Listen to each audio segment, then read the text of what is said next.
कि सारी नफरत तो आप ही फैलाते हैं, आपसे मेरा ताल्लुक यह है कि आपकी पार्टी के नेता फैलाते हैं, और फिर भागवत जी ज्ञान दे रहे हैं, मोदी जी ज्ञान दे रहे हैं। पॉइंटेड सवाल है। हम तो जो प्रधानमंत्री मोदी जी ने कहा है, सबका साथ सबका विकास, सबका विश्वास सबका प्रयास, उसमें साथ में रहते हैं और किसी सरकारी योजना में किसी को देने में किसी प्रकार की कोई कमी नहीं रखी है। और भले ही कोई वोट दे या ना दे, हेमंता विश्व शर्मा जी ने यहां तक कह दिया कि लोगों ने मुझसे कहा कि मैं किडनी दे दूंगा, वोट नहीं दूंगा, ठीक है, फिर भी उनको दिया जा रहा है। मुझसे ज्यादा, इससे ज्यादा उदारता नहीं हो सकती। मगर वो लोग हमसे कह रहे हैं कि हम लोग समरसता की बात नहीं करते हैं, जिनके लिए ओसामा जी थे, हाफिज साहब था, याकूब मेनन की जुडिशियल किलिंग हुई थी, अफजल हालात का मारा था, इशरत जहां बेटी थी, जाकिर नायक शांति का मसीहा था, भारत का सेना अध्यक्ष सड़क छाप गुंडा था, हैं?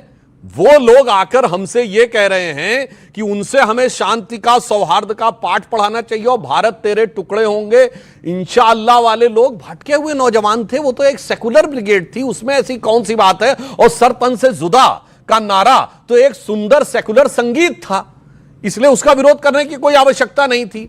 इसको देखकर हमें पंचतंत्र की वो कहानी याद आती, मैं कैविएट लगा कह रहा हूं, किसी को व्यक्तिगत नहीं कर रहा हूं, जिसे कहते हैं रंगा हुआ सियार। वो जब अपना भेष बदल के आता है और प्रवचन देने लगता है तो सबको पता है कि कौन क्या करने आया। आज मैं हिंदू समाज से यह कहना चाहता हूं जी जी जी कि रामायण की कथा याद रखिए। जब सीता माता का हरण करने के लिए रावण आया था तो राक्षसी वेश में नहीं आया था, अपने असली वेश में नहीं आया था, साधु का वेश धर के आया था। तो आज भी बहुत सी ऐसी शक्तियां हैं जिनके अंदर कुछ और है और बाहर कुछ और, मतलब अंदर से कुछ और बाहर से कुछ और नजर आते हैं। बाखुदा शक्ल से आगे आप खुद समझ पाते हैं। ओके ओके, जी जी जी। आलोक शर्मा, मोहन भागवत साहब को मैं कोट कर रहा हूं। मोहन भागवत कहते हैं जिस इलाके में आप रहते हैं वहां हिंदुओं को अपना आपके दोस्त होना चाहिए। हम सभी हिंदुओं को एक मानते हैं। दुनिया हिंदुओं के बीच जाति, भाषा, क्षेत्र और संप्रदाय के आधार पर देखती है। दुनिया जिनके बीच अंतर करती है, आपके उन सभी, वो सभी लोग दोस्त होने चाहिए। वो कहते हैं हिंदुओं में एकता जरूरी है और यही सेकुलरिज्म की सच्ची गारंटी है। सबसे पहले तो सभी को नववर्ष आया है, सबको बहुत बहुत शुभकामनाएं। लेकिन केवल हिंदुओं में एकता क्यों हो, क्या भारतीयों में एकता नहीं होनी चाहिए? मोहन भागवत जी को थोड़ी सी भी लज्जा नहीं आती, केवल एक वर्ग की बात करते हैं वो। क्या भारतीयों में एकता रही, एक बयान नहीं आना चाहिए था? आपने कहा कि 2026 का ट्रेलर आ गया है और विजन पता नहीं क्या क्या चला रहे हैं टीवी पे। बड़ा दुर्भाग्यपूर्ण है कि अगर यही ट्रेलर है कि जो पिछले 70-80 साल 100 साल से करते आ रहे हैं वही अगले साल भी करेंगे, डिवाइड एंड रूल, हिंदू और मुसलमान, तो ये ट्रेलर आने वाली युवा पीढ़ी के लिए खतरनाक है। इन्होंने बिल्कुल सही कहा कि कुछ लोग साधु के वेश में आते हैं। अब चुनाव से पहले कौन साधु के वेश में आता है वो पूरा देश जानता है। कभी किसी गुफा में जाके बैठ जाओ, किसी मंदिर में जाके माला लेके, और कभी कहीं पूरा देश जानता है कौन साधु के वेश में जाता है, जो अपनी एंटायर पॉलिटिकल साइंस की डिग्री भी नहीं दिखाता है, पीएम केयर फंड का हिसाब भी नहीं देता है, तो पूरा देश जानता है। और उसके बाद जब चुनाव में जाता है तो फिर 80-20 की बात करता है, शमशान कब्रिस्तान की बात करता है, रामजादे हरामजादे की बात करता है, ज्यादा बच्चे वाले और भैंस खोल ले जाएंगे, मुजरा और मंगलसूत्र छीन ले जाएंगे, फिर उसकी बात करता है। तो सुधांशु भाई की बात पर मैं मोहर लगाता हूं कि ऐसे लोगों से सतर्क रहना चाहिए। देश में हिंदू जब तक बहुसंख्यक है, भारत तभी तक सेकुलर है और यहां पर लोकतंत्र है। देखिए आदरणीय, आप एग्री करते हैं इस बात से? हाँ या ना? मैं इससे एग्री नहीं करता हूं। समाजवादी पार्टी ये समझती है कि डॉक्टर मोहन भागवत जी को हर दिन बयानबाजी नहीं करना चाहिए। अगर उनकी बयानबाजी से, जैसे पहले आरएसएस का एक कंट्रोल भारतीय जनता पार्टी पे हुआ करता था, प्रधानमंत्री पे हुआ करता था, मुख्यमंत्रियों पे हुआ करता था, तो भाई तब तो कोई बात कहने का आपका मंशा था। आप बुजुर्ग हैं, सेहतमंद रहें, नए साल में अल्लाह ईश्वर आपको और थोड़ा उम्र दे दे, आपकी बात का कोई मानने वाला नहीं है। हमारे कांग्रेस के सीनियर वरिष्ठ प्रवक्ता भाई ने सब बता दिया है। हम आपसे ये कहना चाह रहे हैं कि आरएसएस की बीजेपी अब सुनती नहीं है। आरएसएस प्रधानमंत्री दफ्तर का गुलाम दफ्तर है, कार्यालय है। आप क्या सुनना चाहते हैं? जब जब जिस देश में धर्म आधारित राज्य बनेगा, धर्मांता के नाम पे जब कोई भी देश खड़ा होगा, जैसे पाकिस्तान खड़ा हुआ, भारत तो कभी नहीं खड़ा हुआ धर्मांता के नाम पर। भारत के साथ भारत को ले जाना चाहते हैं, हुआ धर्म के नाम पर। पाकिस्तान, अफगानिस्तान, बांग्लादेश, भारत का विभाजन धर्म के नाम पे हुआ। भारत कभी धर्म के नाम पे नहीं खड़ा था। बीजेपी भारतीय कभी धर्म की बात नहीं करते। जिस रास्ते पर बीजेपी आरएसएस भारत को ले जाना चाहती है, जिस रास्ते पर बांग्लादेश आगे बढ़ रहा है, भारतवर्ष में धार्मिक उन्माद होता तो 800 साल मुगल राज करके नहीं जाते महाराज, 200 साल अंग्रेज राज करके नहीं बोलने जाते। न देंगे, आपका एजेंडा खराब रहा, बोलने नहीं, नहीं देंगे। एजेंडा नहीं, सवाल है। बांग्लादेश धर्म आधारित राज पर आज जैसे खड़ा हो रहा है, तो जिस देश में भी धर्म आधारित राज बनेगा, सबसे पहले वहां के माइनॉरिटी पर हमला होगा। Okay, you made your point. हमारा विदेश मंत्री, ओके, हमारा विदेश मंत्री ढाका में क्या कर रहा था? पाकिस्तान के नेशनल असेंबली के स्पीकर के साथ बिरयानी खा के फोटो आ रहा है, मुस्कुरा रहे हैं। पहलगाम भूल गए। ओके, हम ये पूछना चाहते हैं, बिरयानी का फोटो दिखाइए, बिरयानी खाता हुआ फोटो दिखाइए। जयशंकर जी वेजिटेरियन है, बिरयानी सिर्फ भारत में मिलती है, पाकिस्तान बांग्लादेश में मिलती है। बोलो, दरअसल झूठ बोल रहा आदमी। अरे भाई, पूछ रहे हैं कि प्रधानमंत्री अगर कोई चर्चा कर रहे हो पाकिस्तान से, खुल के करो, इनको भी बताओ, अजय बताइए, इनको भी बताओ। हमारी बहनों के घरों में जो सुहाग, आप जिस घटना की बात कर रहे हैं, खालिदा जिया के खाना नहीं बन पर आपने देखिए एक मिसकोट करा, बिरयानी खा रहे हैं जयशंकर। मुझे लगता है संभल के बोलना चाहिए। ओके, सुनिए, खालिदा जिया के अंतिम संस्कार में गए थे और ये बिरयानी पता नहीं कौन सी डोज खिला के आए, वो आगे पता चलेगा। पता नहीं है Who authorized Jaishankar to meet the National Assembly Speaker? कौन मिला? कौन सी बायलैटरल मीटिंग हुई भाई? आमना सामना हुआ ऑथराइज किया? अरे भाई, वहां अंतिम संस्कार में गए थे। हिंदू बहनों की बात उठाई आपने, बांग्लादेश में जो हिंदू मारे जा रहे हैं बात उठाई आपने, चिल्लाता चला जा रहा है, बता रहा हूं आपने हिंदुओं के बारे में क्या बात उठाई? आए भैया, शांत शांत, बहुत ज्यादा नहीं बोलिएगा, बोलो बोलो बोलो। विदेश मंत्री जाके खड़ा हुआ है, आपने प्रधानमंत्री जी अमित भाई मेरी रिक्वेस्ट को मानिए, मिसाइल मार देंगे, ओके, वहां जाके मुस्कुरा के ओके, आपने बात को बोला अपनी। देखिए, कर रहे हैं सोमनाथ भारती जी, भारत के विदेश सचिव मिस्त्री जी वहां गए, उससे पहले बांग्लादेश ने कभी स्वीकार ही नहीं किया कि हिंसा हुई। जब वो जाके मोहम्मद यूनुस से मिलकर 88 केसेस दर्ज हुए और पहली बार बांग्लादेश ने एक्सेप्ट किया कि सांप्रदायिक हिंसा हो रही है। ये करके आते, पता कुछ नहीं होता, चिल्लाना शुरू कर देते हैं। ये कह रहे हैं कि इनका कहना है कि देश में डेट के साथ बोल रहा हूं, उसके बाद 88 केसेस दर्ज हुए। आप वो हमारी सरकार बनवा रही है, क्या बोल रहे हैं आप? पाकिस्तान के स्पीकर मैं कहता हूं कांग्रेस की सरकार हो, बीजेपी की सरकार हो, ये कोई नहीं करता। ये गलत बात बोली। एक सेकंड, आपने गलत बात बोली। आपने बोला वहां पर जो हिंदू मारे जा रहे हैं वो ये हमारी सरकार मरवा रही है, ये गलत कह रहे हैं आप। नहीं, ये गलत है, बिल्कुल हमने एफआईआर करवाई, गलत आप कह रहे हैं, ये गलत बात आप कह रहे हैं। चाहे कांग्रेस की सरकार रही हो, चाहे बीजेपी की सरकार रही हो, चाहे तीसरी पार्टी की सरकार रही हो, कोई वहां पर ये नहीं बोलने दूंगा।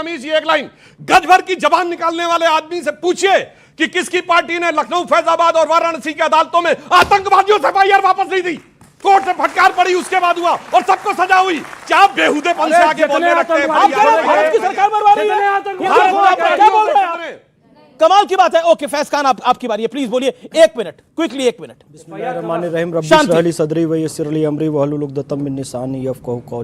बिरादरान हिंद, अस्सलाम वालेकुम रहमतुल्लाहि व बरकातहू। भारत माता की वंदे। देखिए अमीश भाई, 5 मिनट टुकड़े गए को नॉन स्टॉप मिला, 2 मिनट मुझे नॉन स्टॉप आपको देना पड़ेगा।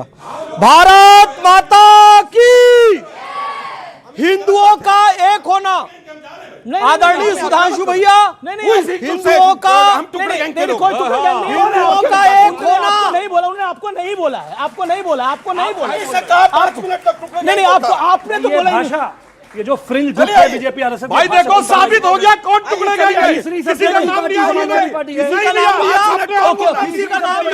अच्छा ठीक है, किसी का नाम। अच्छा चलिए प्लीज शांति आइए। ओके, आप अपनी बात को रखिए जनाब, और मैं सीधा बोल रहा हूं, आप अपनी बात को रखिए। मैं सीधा अपनी बात को रखूंगा और मैं डिबेट की मर्यादा को रखते हुए बिलो द बेल्ट ही करूंगा, जो भी करूंगा मैं विश्वास दिलाता हूं। लेकिन हमारी परंपरा यह है कि बिलो द बेल्ट मारने के लिए भगवान श्री कृष्ण ने भी कहा था भीम को, और बिलो द बेल्ट ही कमजोर था इनका, इसलिए वो खत्म हो गए।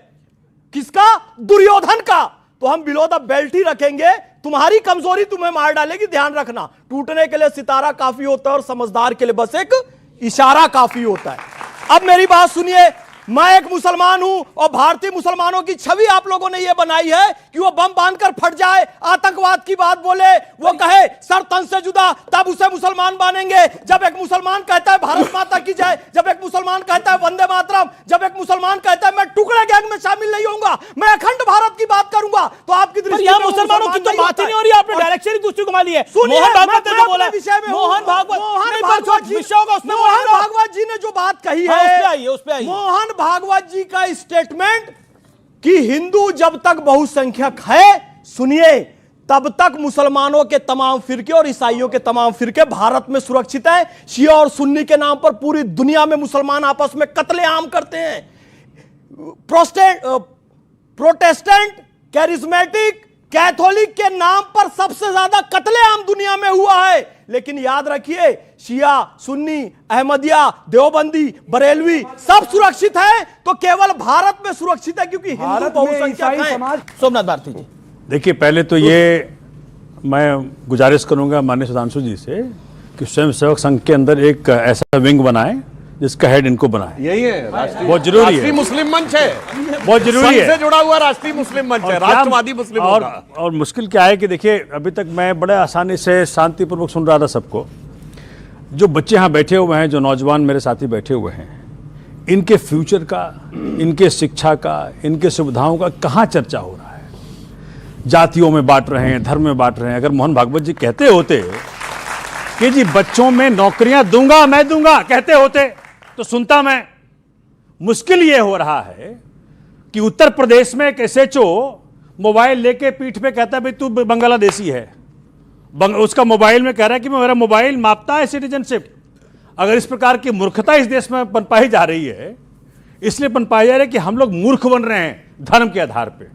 धर्म हमारा जाति मामला है, हमारा बेडरूम अफेयर है, किसी को हक नहीं है। सरकारों का दायित्व यह है कि जी जाति मामला तो धर्म, मैंने सुना था बेडरूम अफेयर है धर्म, ये पहली बार सुन रहा हूं।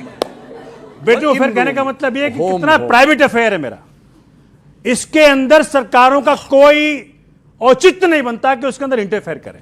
आप देखें, मतलब वहां इंदौर के अंदर कितने बच्चे मर गए, कितने लोगों की डेथ हो गई गंदे पानी से, और क्या कह रहे हैं वहां के मंत्री?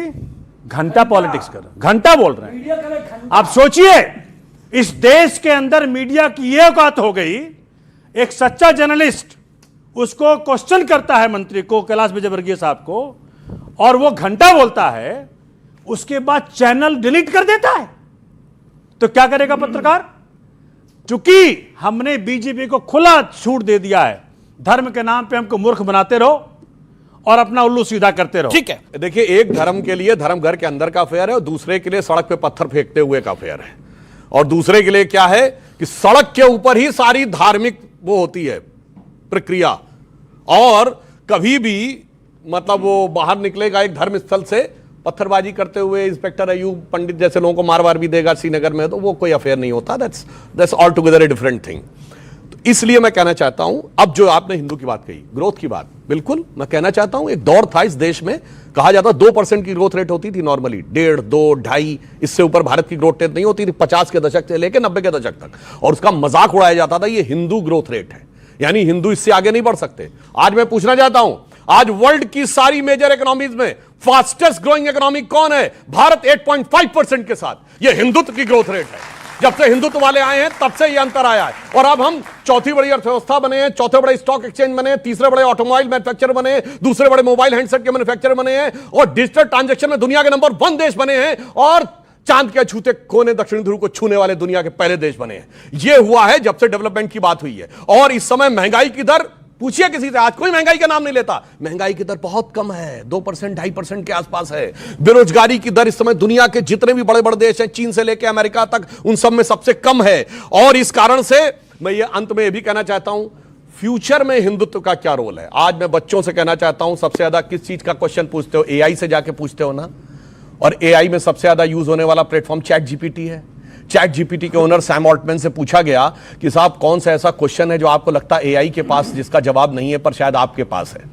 You know what was the reply off Sam Altman?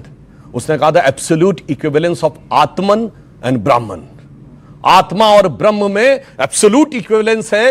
ये उत्तर एआई के पास नहीं है, मुझे पता है। ये वही है जो आदि शंकराचार्य ने कहा था, जीवो ब्रह्मे ना परा। और अभी देखिए बहुत सारे क्लिप कठुआ गैंग वाले पीछे पड़ जाते हैं, ऐसा नहीं कहा, ऐसा नहीं कहा। तो मैं फिर चैलेंज करके रहा हूं, 27 दिसंबर 2022 2:34 AM पे सैम ऑल्टमैन का ट्वीट है, कोई अभी जाकर चेक कर ले। Absolute equivalence of Atman and ब्रह्मन, यानी एआई का भी अगर आगे जाकर कोई फ्यूचर दिखता है। और मैं एक और बात करना चाहता हूं, ये क्वांटम कंप्यूटर का नाम सुना होगा। क्वांटम की खोज किसने की? मैक्स प्लैंक ने। मैक्स प्लैंक का 25 जनवरी 1931 को 1925 को ऑब्जर्वर में दिया गया इंटरव्यू है, जिसमें उसने कहा है कि रियल जो है consciousness is primary and the matter and energy are the derivative. यही हमने कहा, संपूर्ण जो ब्रह्मांड है वो चेतना है। सोमनाथ जी एक सेकंड आ रहा हूं, क्या आलोक शर्मा